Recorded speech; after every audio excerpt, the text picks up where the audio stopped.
Ultrasound की report कैसे पहचानें, अल्ट्रासाउंड को आप कैसे देख सकते हैं, प्रेगनेंसी का अल्ट्रासाउंड आप घर पर ही कैसे देखें बिना किसी डॉक्टर के। तो गाइस ये जो मन में डाउट होते हैं बहुत सारे लोगों के होते हैं। क्यों होते हैं?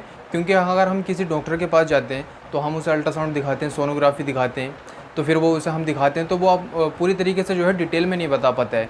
कुछ ही जो पॉइंट होते हैं वो ही बता पाता है। और हमें जो होता है, क्योंकि हमें जो है हमने जब सोनोग्राफी कराई है, अल्ट्रासाउंड कराया है, तो उसमें क्या होता है हमें पूरा हम जानने की कोशिश करना चाहते हैं, बट ऐसा डॉक्टर करता नहीं है क्योंकि उसके पास टाइम नहीं होता है। तो इसी में जो है पूरा डिटेल में बताने वाला हूँ प्रेगनेंसी का अल्ट्रासाउंड कैसे पहचाने आप खुद ही घर पे। वीडियो को शुरू करने से पहले आप वीडियो को लाइक कर दें, चैनल पे नए हो तो चैनल को सब्सक्राइब कर दें। प्रेगनेंसी का अल्ट्रासाउंड हम कराने के लिए जाते हैं तो इसमें हमारे मन में डाउट होता है कि भाई बच्चे की पोजीशन क्या है, सीधा है, उल्टा है, तिरछा है, या फिर पानी की कितनी कमी है, या फिर पानी पूरा है या नहीं है, बच्चे का वज़न कितना है, धड़कन कैसी है, क्या कंडीशन है।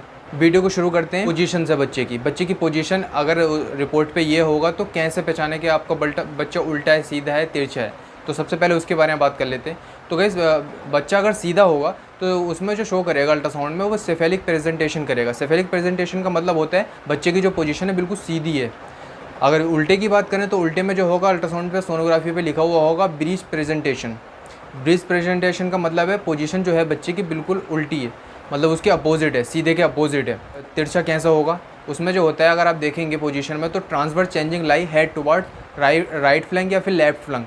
राइट फ्लैंक होगा तो वो होगा बच्चा दाईं ओर तिरछा, अगर लेफ्ट फ्लैंक होगा तो बाईं ओर तिरछा होगा। अब करें पानी की, तो पानी कैसे पहचाने? AFI जो होता है, AFI एम्यूनिटिक फ्लूइड जो होता है, एम्यूनिटिक फ्लूइड में क्या होता है, कहीं पर अगर शो कर रहा है एडुकेट का मतलब होता है नॉर्मल कंडीशन होती है, वहाँ पे AFI कहीं पे भी शो नहीं करेगा। 7 है, 8 है, 5 है, 4 है या 14 है, किसी भी तरीके से कोई शो नहीं करेगा। अगर एडुकेट है तो नॉर्मल है। उसमें क्या होता है, अगर शो करेगा तो अगर आपका पानी अगर थोड़ा सा कम है तो उसमें क्या शो करेगा, अगर थोड़ा सा कम है पानी तो उसमें लिखा हुआ है माइल्ड हाइड्रोमीनियस। माइल्ड हाइड्रोमीनियस का क्या होता है, जैसे अगर 7 है आपका तो माइल्ड आ गया, अगर आपका 6 है तो मॉडरेट हाइड्रोमीनियस आ गया। मॉडरेट हाइड्रोमीनियस में जो होता है वो नॉर्मल रेंज होती है, मतलब ना थोड़ा सा कम है ना ज़्यादा कम है, नॉर्मल जो बीच की रेंज होती है वो मॉडरेट में आता है। अगर सीवियर कंडीशन में देख लें आपका 3 हो, 4 हो, तो उस कंडीशन में क्या होता है, और आपको शो करेगा तो सीवियर हाइड्रोमीनियस शो करेगा।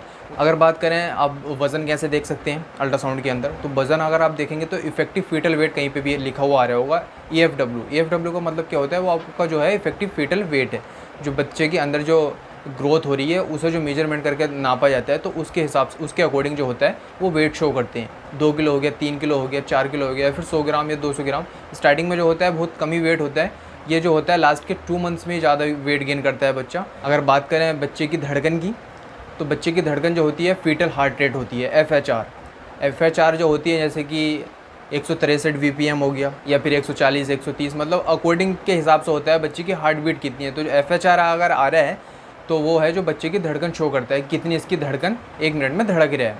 तो गाइस आई होप जो मैंने आपको डिटेल बताई है कि अल्ट्रासाउंड आप कैसे पहचान सकते हैं, तो इस वीडियो के ज़रिए आप पहचान सकते हैं कि आप कैसे देख सकते हैं अल्ट्रासाउंड।